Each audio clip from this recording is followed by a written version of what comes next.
मौलिला लखनऊर play of आशा गतकाली दिल्लीर Arun Jaitley stadium रे खेला जाइथिबा मैच रे दिल्ली कैपिटल्स ठू हारिबा परे लखनऊर सबु आशा मौली जाइछि। प्रथमे बैटिंग करी दिल्ली 4 विकेट रे 208 रन करिथिला। जवाब रे 20 ओवर रे 9 विकेट हराई 189 रन करिबारे सक्षम होइथिला लखनऊ। फଳରେ 19 रन रे हारिथिला दल। प्रारंभिक बैट्समैन फेल मारिबा परे निकोलस पुरन एवं अरशद खान का अर्धशतक जोगु दल लढ़ई करी मैच हारिथिला। तेबे लखनऊ 13 मैच रु 6 टी जीती 12 पॉइंट पाइथिबा बेले दिल्ली तार समस्त 14 मैच खेली 14 पॉइंट हासिल करिछि। सेबडे आज राजस्थान एवं पंजाब मध्य टक्कर देखा मिलिबो। आज राजस्थान जीतिले प्ले ऑफ रे पहुंची जिवो। तेबे कोलकाता परे राजस्थान एवं हैदराबाद प्ले ऑफ दौड़े आगे अछंती। चतुर्थ स्थान पई चेन्नई बेंगलुरु मध्य टक्कर देखा मिलिबो।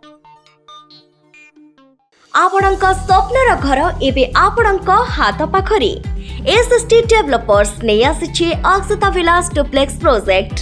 ताहा पुणी हाईटेक पाख भुवनेश्वर बालिअंतारी मार्बल ठारू डोर पर्यंत जहाँ आपण चाहंती।